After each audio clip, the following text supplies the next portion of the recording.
Você já sentiu que, ao invés de te ajudarem a resolver um conflito, começaram a mexer justamente naquilo que sustenta a sua fé?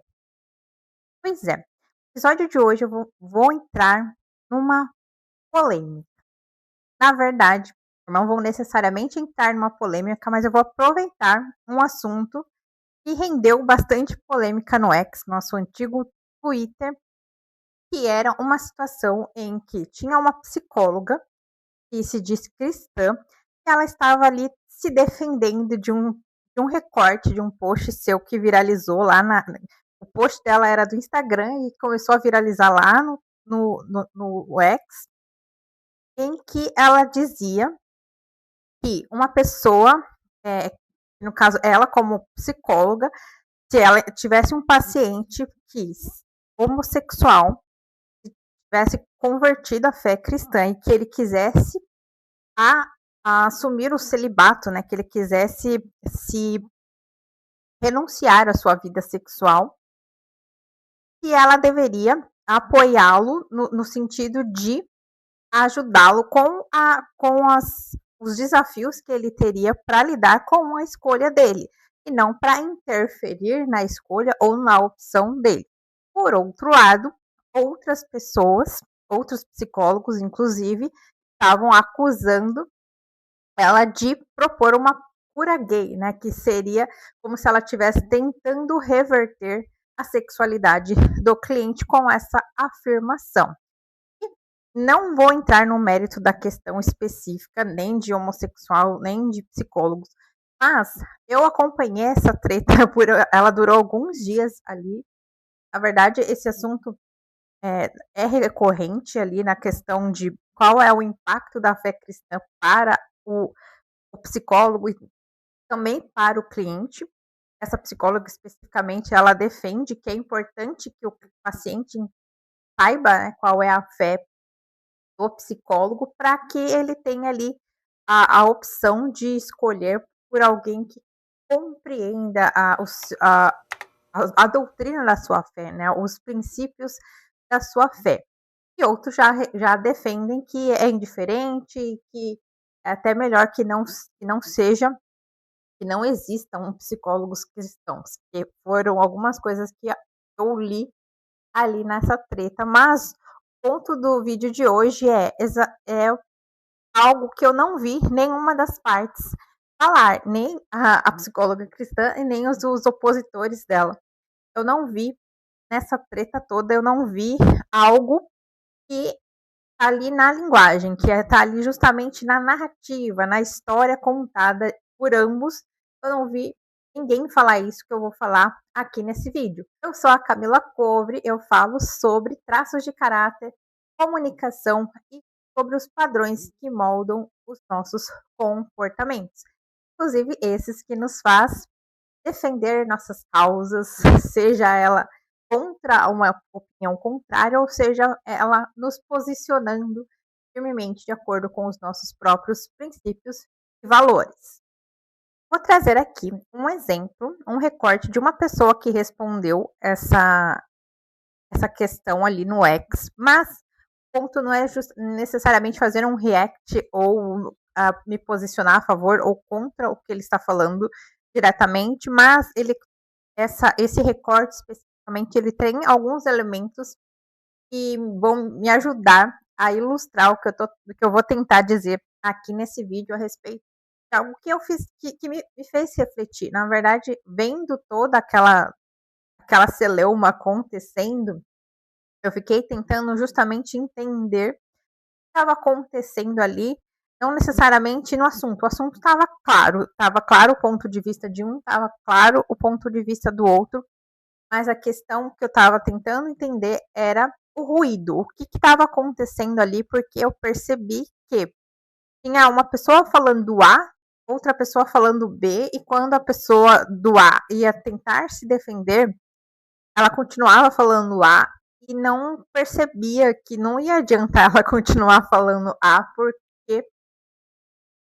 porque o que estava sendo entendido era outra coisa e vice-versa. Tinha um ponto essencial na discussão que ficou faltando. Vou colocar aqui aqui na tela ou aqui o recorte, e eu até mascarei aqui o autor do tweet, porque não vem ao caso, não é uma réplica direta. Mas o que ele fala aqui? Vou ler rapidinho, só para ilustrar. Ele fala: deixa eu explicar por que, do ponto de vista da TCC, que é a terapia cognitivo-comportamental, não posso atender um caso de homossexual celibatário e não dar um fio sobre isso. 1. Trabalhamos com plano de ação colaborativo. 2. Compartilhamos conceitualização de caso com o paciente. 3. Definimos objetivos no primeiro dia.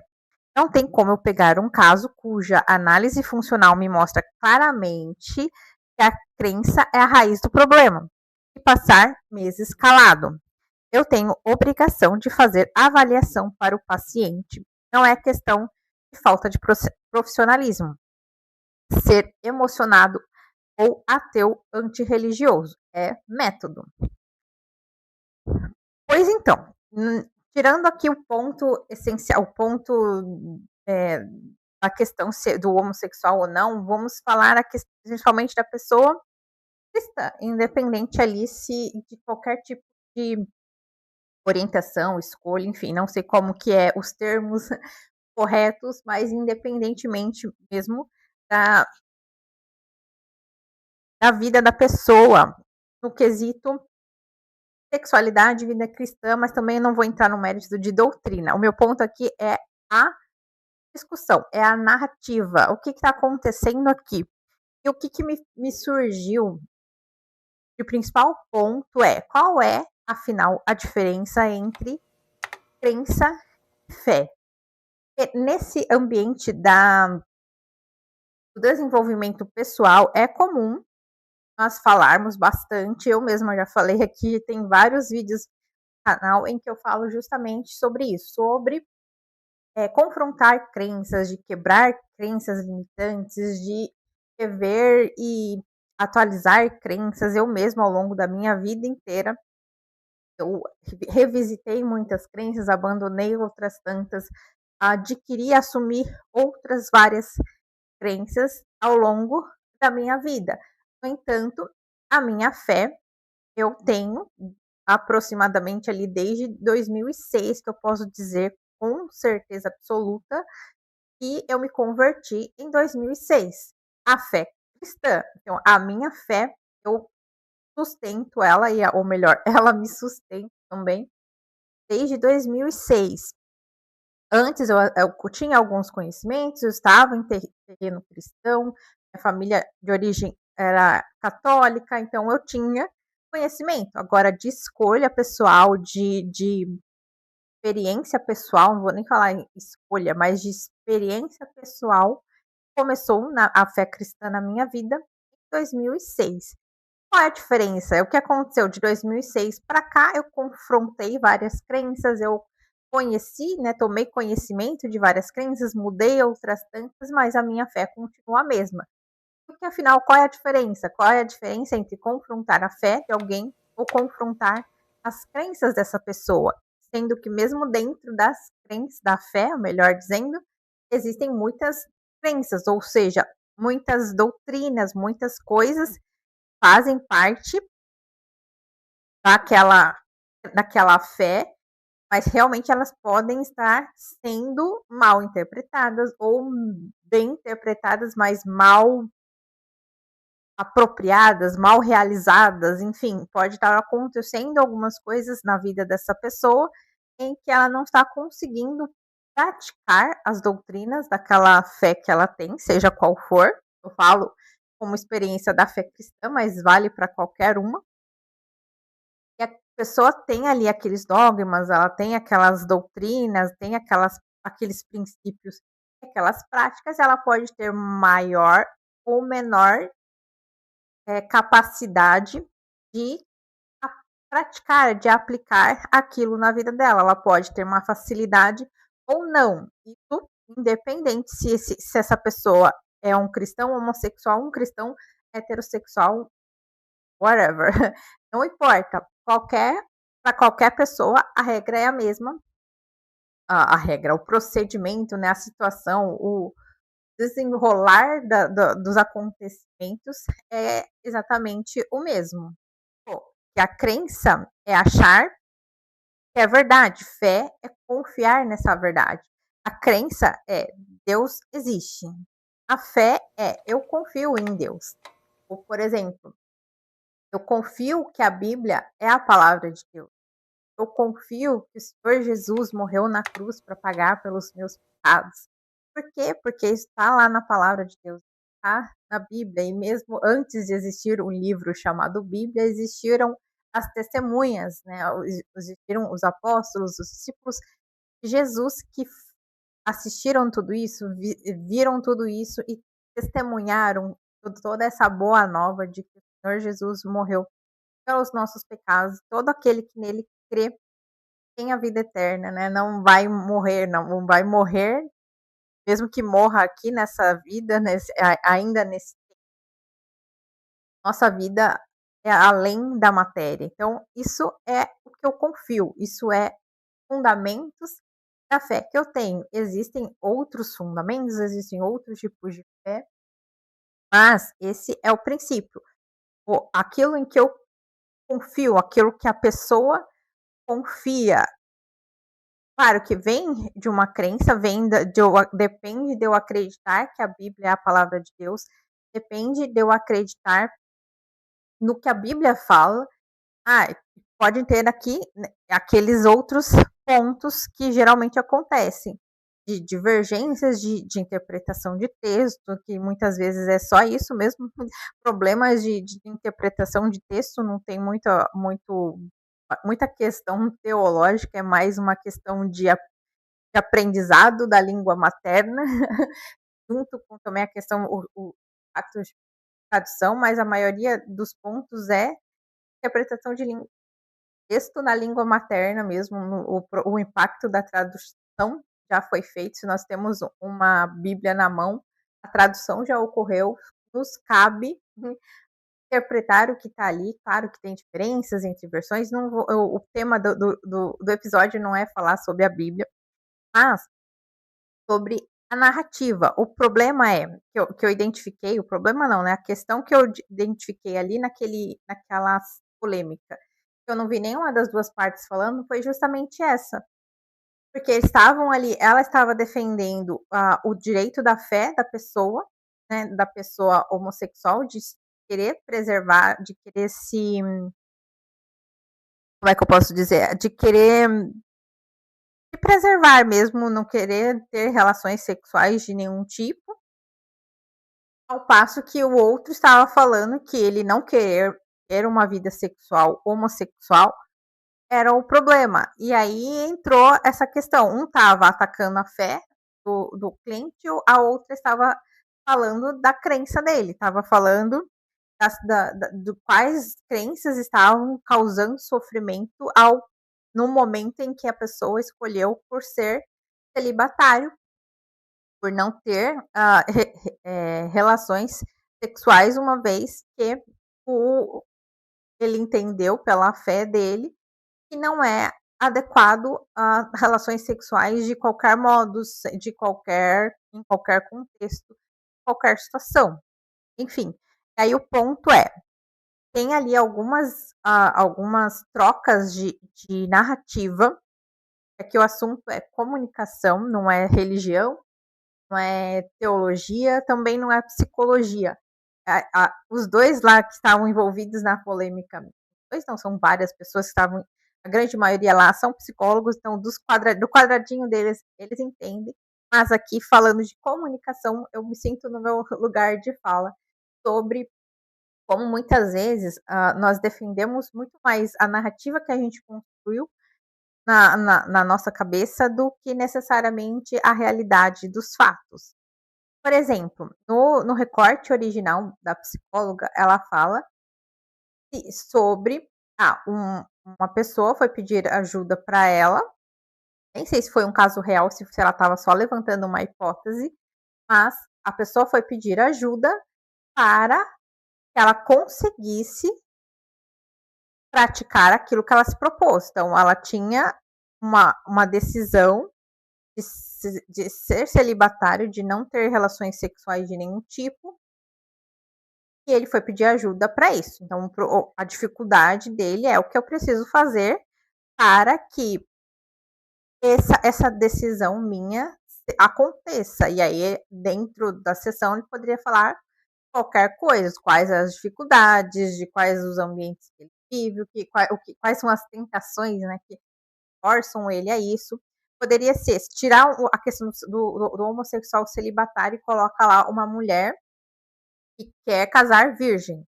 Ela fez essa escolha pelo mesmo princípio de fé. Ela quer casar virgem, só que ela tem ali todos os desafios dela, todas as dificuldades, tentações e tudo mais. E ela gosta de literatura soft porn, que tem bastante, aqueles pornográficos indiretos, né? Ela gosta de assistir Bridgerton e tem aquelas cenas quentes e que, enfim. Então, tudo isso atrapalha o objetivo dela de se casar virgem. Ela tem um namorado, um noivo, sei lá, uma situação hipotética, e ela tá lá no desafio e ela precisa de uma ajuda. E ela escolheu uma psicóloga para fazer isso. É a mesma situação. Não tem nenhuma situação específica de fazer essa mulher que quer casar virgem deixar ser mais mulher ou menos mulher, mais hétero ou menos hétero por causa da escolha dela de preservar a sua sexualidade. O mesmo acontece, na minha percepção, aqui já entra a minha opinião, o mesmo aconteceria para uma pessoa homossexual. O ponto aqui não é fazer ou deixar de fazer a pessoa ser homossexual, é o que ela vai fazer com a sexualidade dela. O que ela vai fazer, e se ela escolher não ficar com ninguém, é uma escolha dela. Aí o ponto é assumir de antemão, sem conversar, sem que tenha o cliente, o paciente, eu nunca sei se eu falo paciente, sem que o cliente tenha se manifestado de dizer: "Não, eu fiz essa escolha, mas eu não quero, eu estou sofrendo por causa dessa escolha". Aqui é como se eu já estivesse assumindo que o simples fato dele fazer essa escolha do celibato já é um problema, mesmo que o sofrimento dele não esteja aí. O sofrimento dele ou as dificuldades dele é justamente o contexto, o que eu preciso fazer para cumprir com isso que eu já decidi, e não alguém de fora me forçar ou forçar essa pessoa a entender que o problema dele é a decisão, né, que o problema é a decisão. Tem a troca entre causa de sofrimento e justiça, no sentido de, se eu tenho uma natureza que funciona de tal forma, não seguir essa natureza é uma injustiça. E aí vale independente também para o hétero, para o homo, para qualquer coisa que a gente tenha, que é um impulso natural, existe ali o conflito, porque em determinada fé, todos os impulsos naturais, independentes de sexuais ou não, eles precisam ser, não é nem contidos, eles precisam ser contornados, eles precisam estar sujeitos à pessoa, eles precisam ter domínio próprio, né? É um fruto do espírito que chama, que é justamente nós não reagirmos como simplesmente por instinto, como animais irracionais. Nós temos a nossa racionalidade, mas temos, além disso, a nossa fé, enfim, os dons que o Senhor nos dá para que a gente conviva, né, neste mundo, mas não somente refém das nossas questões daquilo que é da nossa natureza. Nós não precisamos, ninguém precisa, mas os cristãos em especial, nós temos essa consciência por conta daquilo que a gente acredita, da nossa fé. E aqui são alguns princípios, né, algumas diferenças, né, que como se a inclinação fosse um direito, eu tenho aqui algumas anotações. E aqui ele também os comentários, não somente esse que eu destaquei, mas eles partem de que essa limitação que a pessoa escolheu, no caso do celibatário, é uma limitação arbitrária imposta. Então, por ser uma doutrina da igreja, né, como eles falam, por ser uma doutrina que ele não reconhece que aquilo é uma doutrina da religião na pessoa, como tal, precisa ser respeitada. Se a pessoa crê naquilo, aquilo é o direito dela, né? Se a pessoa não apontou que aquilo é um problema para ela, aquilo não é um problema para ela. Se a pessoa, o psicólogo na frente dela acha que aquilo é um problema, o problema é do psicólogo e não do paciente. O paciente tem outras questões, o paciente tem outros problemas, outras situações que ele quer tratar, que ele precisa de ajuda, e a fé dele não é um problema, aquilo que ele acredita não é o problema. Claro, pode existir alguém que vá lá e fala: "A minha fé ou a crença ou a minha religião é o problema", pode ser, principalmente se for uma pessoa que só professa, ela não necessariamente ela acredita naquilo, ela está inserida dentro de um ambiente religioso, ela tem ali participa, mas ela não crê de fato, aí sim, ela pode realmente acreditar que estar naquele meio, ou estar com aquelas pessoas, ou ouvir aquelas certas coisas é o problema. E aí, ok, se ela vai procurar o psicólogo e coloca aí, a minha religião é o problema, ok. Agora, se ela não se coloca dessa forma, não é o papel realmente de nenhum tipo de terapeuta, na minha opinião, pelo que eu li e pesquisei também, é o comportamento ideal, né, da psicologia, mas para quem eu pesquisei os documentos, código de ética e tudo mais, que é por escrito, então interpretação de texto é o meu lugar de fala, mas realmente eu não sou psicóloga, também não vem ao caso, porque aqui eu não estou falando de nenhuma particularidade que só psicólogos demandam, estou falando realmente da narrativa e de alguns princípios que foi colocado no texto em que troca algumas ideias. Realmente eu não vi esse assunto, essa diferença entre fé e crença ser colocado ali, porque um estava falando de fé, outro estava falando de crenças, como se fosse tudo a mesma coisa e fé nenhuma fosse respeitável, porque não, se o psicólogo, né, enfim, o terapeuta entende de uma forma, o cliente meio que não tem o direito de entender de outra e ele vai precisar se submeter a confrontar a sua fé e não as suas crenças. Então, fechando aqui, toda crença pode ser confrontada. Não significa que eu como terapeuta, eu preciso fazer você desacreditar do que você acredita. Pelo contrário, as nossas crenças mais verdadeiras, quando confrontadas, elas se fortalecem, porque aí se nós tivéssemos um pingo de dúvida sobre aquilo, ela vai ficar muito mais cristalina quando confrontada, quando nós colocamos em xeque ou quando nós colocamos um pouco mais de atenção naquilo que nós estávamos pensando, elas geralmente se fortalecem e aquelas que não são concretas, aquelas que não têm fundamento, aquelas que nós só arrastamos por aí de outras pessoas, enfim, sem pensar, geralmente elas ficam para trás. Por exemplo, muitas pessoas que nascem em um território religioso, seja católico, seja em qualquer religião, mas vamos pôr aqui a cristã. Ela nasce naquele território. Tem bastante casos de filhos de pastor que cresce e vai para o mundo.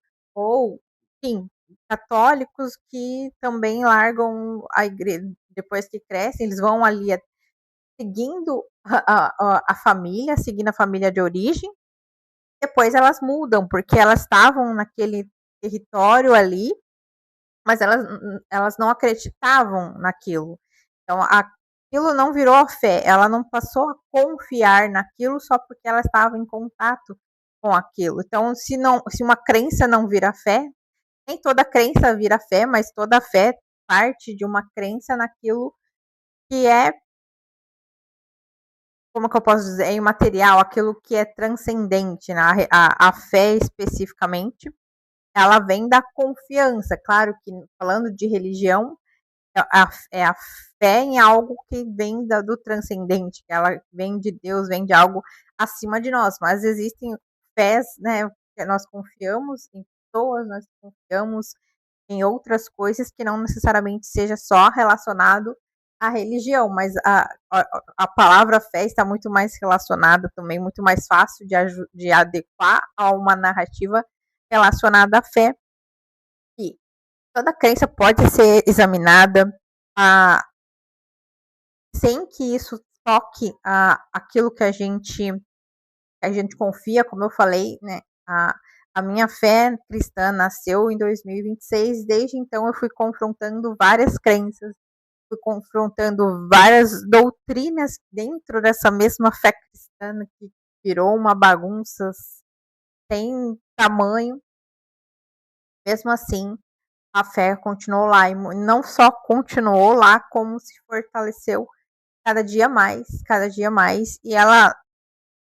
e claro, eu tive algumas experiências também, que eu até mencionei em alguns vídeos da outra série, Foi Assim Comigo, em que eu falei sobre eu ter escolhido não falar sobre aspectos sexuais em terapia, justamente porque eu não confiava, eu não quis arriscar receber nenhum tipo de orientação contrária à minha fé. Então, para não entrar nesse conflito, eu não sei se isso ocorreria ou não, mas eu não quis arriscar. E é justamente esse o ponto que a psicóloga lá do Twitter, do antigo Twitter, ela coloca que quando nós sabemos qual é.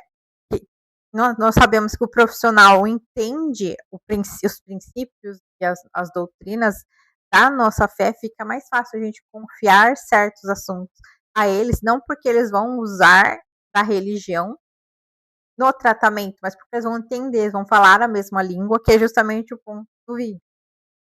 Tem dois grupos de pessoas falando línguas diferentes. E o ponto era justamente não entender essas línguas, né? Ou não perceber que eles estavam falando de idiomas diferentes, claro, idiomas entre aspas. E muitas vezes isso acontece com a gente também. Se você também quer aprender a perceber esse tipo de linguagem, a perceber como uma narrativa esconde algumas coisas, né? Como que algumas narrativas invertem de algumas coisas para conseguir defender o seu lado ou não. Eu tenho um e-book que se chama O Guia Prático para Ler e Responder Pessoas. O link está aqui na descrição. Eu escrevi ele justamente pensando nisso. Eu criei um método in place, em que ele identifica padrões de comportamento, padrões de funcionamento da mente por meio da mensagem. Ele identifica ali qual é o padrão que a pessoa estava assumindo na hora que ela estava escrevendo determinada mensagem, quais são os gatilhos, né? Quais são os principais pontos que sinalizam estão sinalizados naquela comunicação. Então, se você também quer ter a sua mente afiada para entender o que está passando na cabeça das pessoas quando elas dizem algo, ou mesmo para identificar na sua própria comunicação, seja escrita nas redes sociais, seja algo que você falou, alguma mensagem que você pode transcrever, também dá para você identificar quais são os traços de caráter seus que estão na dor naquele momento da sua comunicação. Se você gostou desse vídeo, já se inscreva no canal e deixe seu like. E aqui o próprio YouTube vai te recomendar outro vídeo do canal para você assistir também.